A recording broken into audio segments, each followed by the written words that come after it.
Now 15 years old, Sid travels to the royal capital thinking about the time when Alpha and the other girls left him saying the cult is widespread and they need to disperse to fight for their rights. Sid was aware that this was their way of saying that the cult was not real and that they needed to get down with some real goals in life. It was like every other kid. When they grow up, they get rid of their dreams of becoming superheroes and forget about them. With this, he recalls the last moments of his previous life when he was practicing martial arts and kept hitting his head on a rock while chanting the word magic, as if that would bring magic to his life. Maybe his plan worked in a way different from what he expected as he maniacally ran towards the road while doing so, got hit by a truck, and woke up in a world where magic exists. Hence, no matter what happens, he is not going to get rid of his dream of becoming the Eminence in Shadow. Sid also enrolled in the Midgar Academy for Dark Knights, just like his sister, but that was the only similarity he portrayed to his sister. While she was an A student, he was the background student who was barely surviving there. His dream life of a background character was being fulfilled since the school society treated them that way. Students like him stayed in cheap downtown apartments, crammed into a single train, and were looked down upon by the elite students. Sid even chose two lame friends to blend in the background, Skell and Poe. Classic background character names.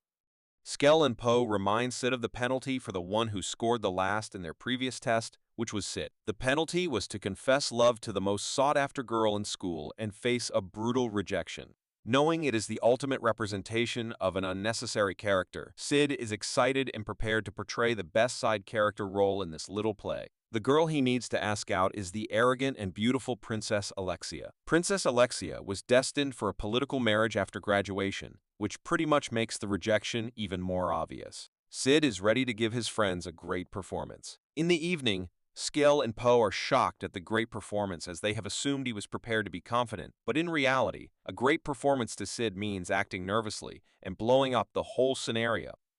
Because that's what background characters do. Sid stutters in front of Alexia and messes up words a whole lot, while sweating and shivering like a coward before confessing to her and bowing down to wait for a brutal rejection. Sid smirks, while bowing down knowing his act was perfect, but the perfection results in Alexia accepting his confession. Now Mr. Background Character is officially the boyfriend of the princess in school. The next day, Sid is getting looks and comments from the whole school about bagging a girl way out of his league. Even his friends find it bizarre, knowing he stood no chance in front of her.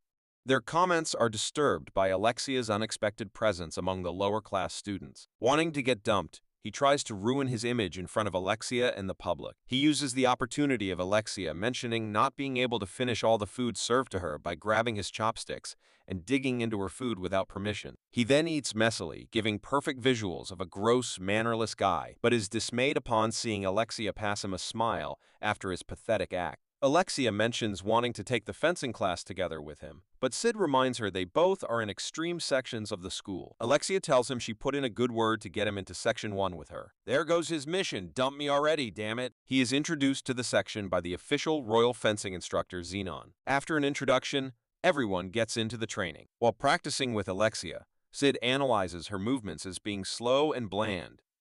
He realizes she is not copying his level, but is just like that. Someone who perfectly goes by the rules and follows the way of the book. He is impressed because the blandness comes from the fact that she built her skills from scratch. At the end of the class, Alexia leaves after mentioning she hates Sid's fencing style because it feels like looking at herself. We finally get to know the catch for Alexia in this situation. Xenon is a potential suitor for Alexia, but she seems to hate him enough to mess with him into backing out of this proposal. Xenon, however, is ready to see her try.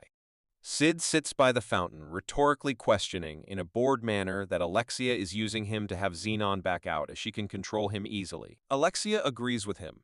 Sid expresses his will to back out as he doesn't want any more attention. Alexia drops the bomb, being aware that he confessed to her out of a bet, and this could land him in trouble with the authorities. Skell and Poe ratted him out just by a little threatening. Alexia tells him she just wants him to act along till Xenon backs out. Sid does not think this is going to be as easy as she mentions it to be, and things might not end well for him. Alexia sighs at his blabbering and takes out something that makes Sid's eyes go wide and shiny. She takes out a gold coin and tosses it at him. He arrogantly questions if she thinks she can buy him with money. She confidently agrees. With one leg on the other and resting his face on his hand, Sid sits as if he is the mightiest person ever. Self-esteem goes down the drain as he woofs and jumps like a dog to catch the next coin with his mouth. Turns out his allowance is not enough for his eminence in shadow missions. The two then carry out a whole act of being in a relationship, but it's quite annoying for Alexia that Xenon is silently observing it all, as if he is well aware of this being an act.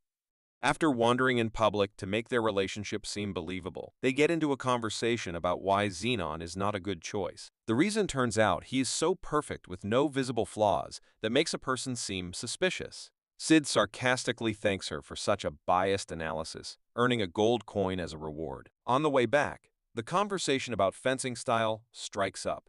Sid mentions liking it, even though people refer to her as the fencer ordinaire. Alexia has a memory of hearing her fencing style being liked by her sister after she lost a competition. She hates those words coming from someone who she was always compared to. Sid mentions not being nice enough to care for stuff, but he is into the kind of details that people consider worthless. This sounds offensive to Alexia, making her take out a sword on Sid, but he casually mentions not liking when someone disses something he likes. She then leaves, telling him goodbye. Sid assumes this must be the end of their fake 2-week relationship. The next day, Skell and Poe are trying to console him and talk about how the relationship was when Xenon and his two fellows surround the three. Xenon mentions Alexia not returning to her dorm the previous night and the potential suspect being Sid as he was with her last time. Knowing he is in deep trouble, Sid gets down on his knees as if surrendering to a crime. Alexia wakes up in a jail like space tied to magic restricting cuffs. She finds a monster tied in the space beside her. Her first suspicion goes to Sid being the kidnapper, but it is cleared out when a maniac scientist enters the room chanting about the blood of the princess and excitement. She asks if he kidnapped her, but his focus is solely on getting the princess's blood, as it has the energy to resurrect the demon in the modern day. Knowing resistance or mockery would be even more disastrous, Alexia chooses to remain calm and respond to his weird comments normally.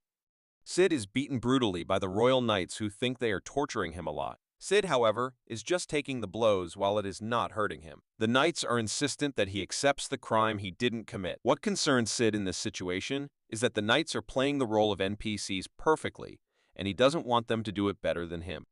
So, to out-unshine them as he quotes it, he starts screaming, begging, and crying about being innocent and their hits hurting him. He even keeps up the act when stabbed in the thigh brutally. After he is done acting, Sid decides to think one rational thing finally, about how long this is going to go. Alexia sits calmly as the scientist takes her blood samples. She reminds him not to take too much, but he tells her he knows so, as he needs to keep her alive to have endless samples. The scientist suddenly goes berserk while thinking about how he was close to succeeding, but his research lab was closed down just because his subject didn't provide a good response. He then goes to kick the monster beside him, who is a disfigured human, and calls it useless. Alexia's sister Princess Iris has a discussion with Xenon about Sid being a suspect, but not revealing anything even after 5 days of brutal interrogation. Iris doesn't want to blame any student, but still wonders who could have done this. Xenon reminds her that having the status of a princess is enough to expose them to potential danger. As Claire fights other students to face Iris and the knights for messing with her brother, Iris worries about losing the connection with her sister and now having her abducted. Sid is thrown out after days of investigation and finally free to go. As Sid sits on the train thinking about how he can easily fix his wounds, but that wouldn't be the very side characterish thing to do, he notices still being kept an eye upon. As he gets off the train and walks to his hostel, a blonde girl whispers something to him about meeting later. Sid walks into his dorm, greeting none other than his subordinate, Alpha. Turns out, the elves hadn't completely cut off ties with him, but visit him taking turns. She tells him that their organization has been growing in number, but they are still not as strong as the cult yet. Sid is glad that every time these elves visit him, they still play along with his story. At this point, who is the one with the truth? The elves or Sid? In this conversation that's seemingly meaningful to Alpha, but just a game to Sid, she tells him that the cult is the one that abducted Princess Alexia, as the royal blood has a higher concentration of the hero's blood in their veins. After telling him she is going to investigate the matter while he should lay low for a while, Alpha decides to take her leave. The last message she leaves is the presence of Delta in town since she misses Sid. Alexia seems to be in a rough condition, worried about why her sister hasn't found her yet. The monster observes her. Sid rushes, excitedly decorating his room. He is filling it with shiny, expensive material that screams shady yet classy personality. But if you know Sid, it's plain immature. He used his allowance, some payments, and the gold coins to make himself a room that looked cool enough for a leader whenever the members of Shadow Garden visited him. Beta enters Sid's room and receives an impressive image as Sid sits on a huge chair sipping on some expensive wine while looking out the window. She stands behind him as he talks to her in a deeper voice than what he has. Beta briefs him about the situation. They have collected 114 members urgently to help in the royal capital. Sid assumes they hired some extras to play along, not realizing she is serious when she said more than 100 were only the ones who came on short notice. The Shadow Garden has found all the hideouts of the cult and has been tracing the remains of Alexia's magic. She tells Sid about the layout of their plan of action, but Sid hands her a letter excitedly announcing he will be playing the role given to Delta as tonight is when everyone gets to know of them. The knights who messed around with Sid are excited to see him down. They throw Alexia's boot at him and amusedly call it an excuse to arrest him for abducting her. Only this time, Sid is not playing the background character but the role of Shadow.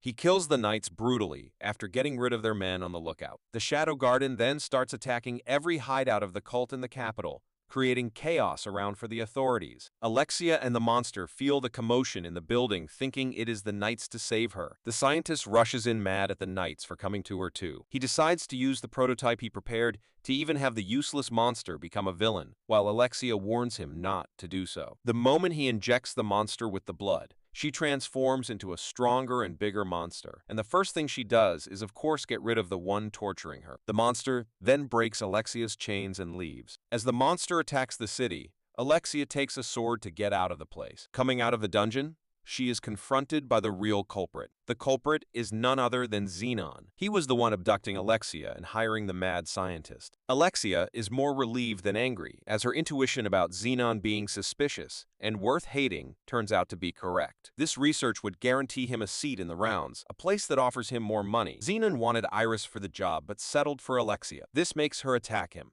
He laughs at her ordinary fencing not being able to compare to hers. She uses one of Iris's techniques, making Xenon have to show her what real strength is. It takes him one attack to get rid of her sword. He then punches her to the ground. His plan of taking Alexia is halted by the entry of a man clad in pure black. The entry of Shadow from a shadow to hunt the shadows.